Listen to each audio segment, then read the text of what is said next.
Welcome to Sweet Sycamore. I'm Nicole. I love just digging into the Word with you, and so I am really grateful that you are joining me today. I have been sick, so you're going to have to excuse my little bit of messiness, but I wanted to make sure I got on here and really continued on in our Among the 12 series.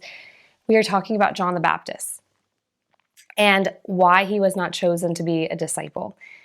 I think that's a really important question, but I also think that we need to really understand John the Baptist before we answer that question. And we're going to start with lineage because obviously we see lineage matters. So let's see where John the Baptist came from. And we're going to start in Luke 1, verse 5, and it says, "When Herod was king of Judea, there was a Jewish priest named Zechariah. He was a member of the priestly order of Abijah, and his wife Elizabeth was also from the priestly line of Aaron." Zechariah and Elizabeth were very old. It's believed, we know past childbearing age. People think that maybe 60 or 70, and they were still praying for a child. It shows the beautiful faith of this couple. But then this happens, and we pick up in same chapter in Luke 1, but we're going to go to verse 13, and it says, "But the angel said to Zechariah, 'Don't be afraid, Zechariah. God has heard your prayer. Your wife Elizabeth will give you a son, and you are to name him John. You will have great joy and gladness, and many will rejoice at his birth. For he will be great in the eyes of the Lord. He must never touch wine or other alcoholic drinks. He will be filled with the Holy Spirit even before his birth. And he will turn many Israelites to the Lord their God. He will be a man with the spirit and power of Elijah. He will prepare the people for the coming of the Lord.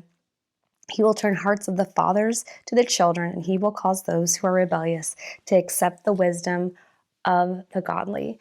I mean, what a prophecy. Not only are you having a miraculous child, but you are having a pretty fabulous kid at that. Now, let's go back. Zechariah and Elizabeth are both part of the Levitical line. This is the priesthood, and this is a big deal. They are both from this line. See, lineage determined if you could be a priest, if you could work within the temple, and we see that both of them are from this line. All priests were Levites. Not all Levites were priests. But this would remind Zechariah, who knew the scriptures as a priest, when he heard these angels' words, I believe it would have reminded him of Malachi 4, verses 5 through 6, which says, "Look, I am sending you the prophet Elijah before the great and dreadful day the Lord arrives. His preaching will turn the hearts of the fathers to their children and the hearts of the children to their fathers."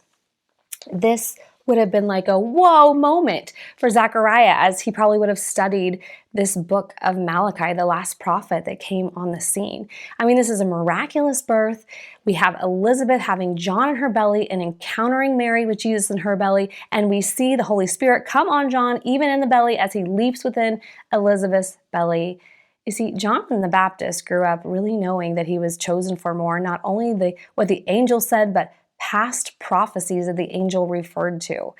He was in an environment, being part of the Levitical line, where everything would have been about the temple, everything about the priesthood. And so it's easy to assume that John would have probably been groomed for the priesthood, thinking, well, all these prophecies, he's going to be a great and mighty priest.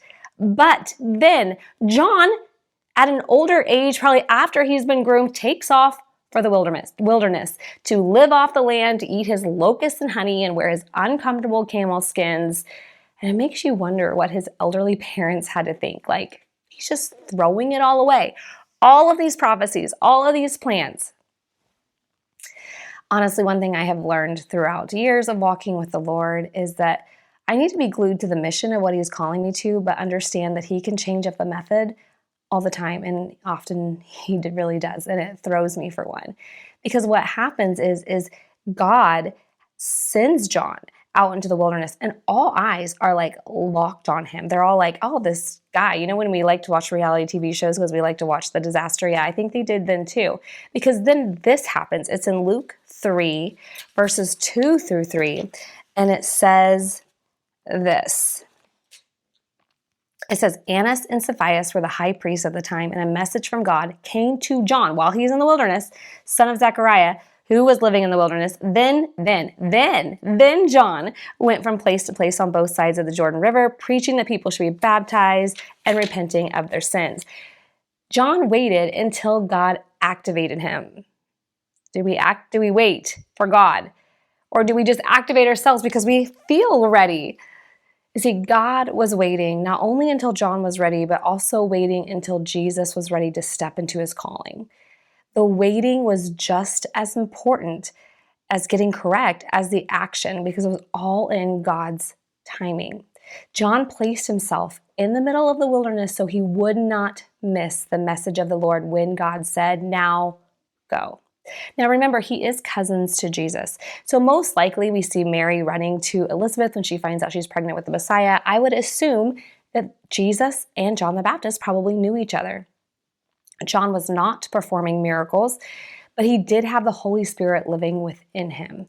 And his words held power as he was activated and he starts going out. People are not only watching him beforehand, but now they are listening to him.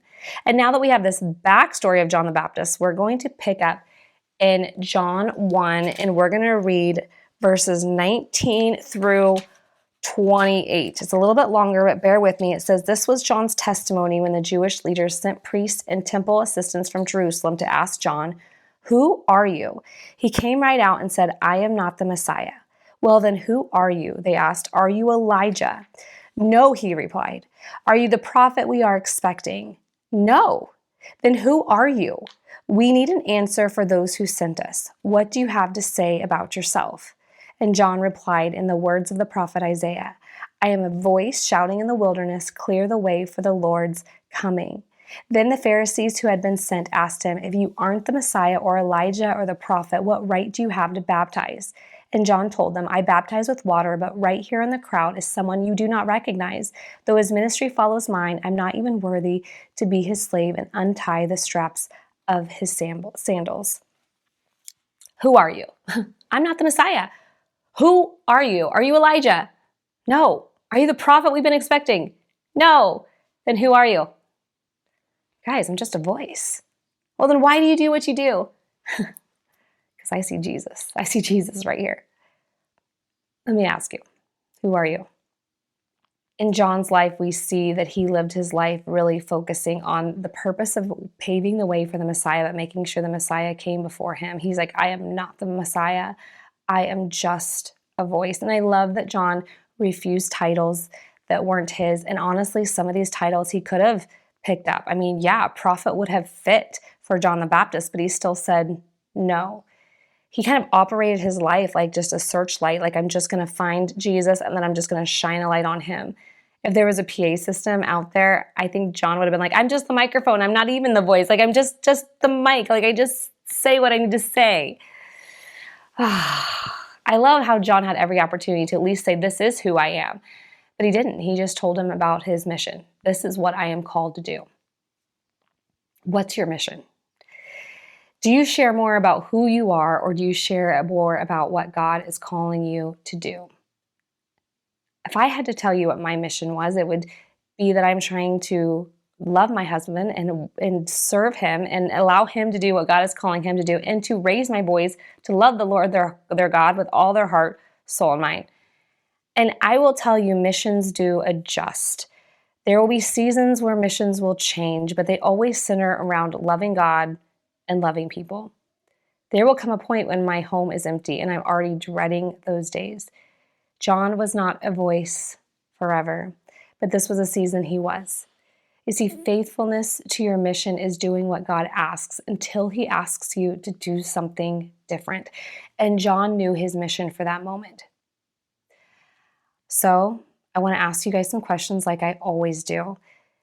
Do you wait to be activated in your mission? Kind of like John, where he's just sat in the wilderness looking a little crazy, waiting on God. That's a hard one for me because I really love forward momentum and I take joy in movement and accomplishing things. And I've really had to learn in life that sitting is not wasting time when you're waiting on God. Number 2, I would ask you the question, who are you? I mean, it's easy for me to see my own flaws and be like, if I was going to say that, I'd be like, I'm a mess. I'm definitely a loved mess from God himself. I'm constantly growing. But what about the fact that I'm his kid and I'm his daughter, and not looking at what I'm not, but looking at what I am? Right. My last question for you is, what is your current mission?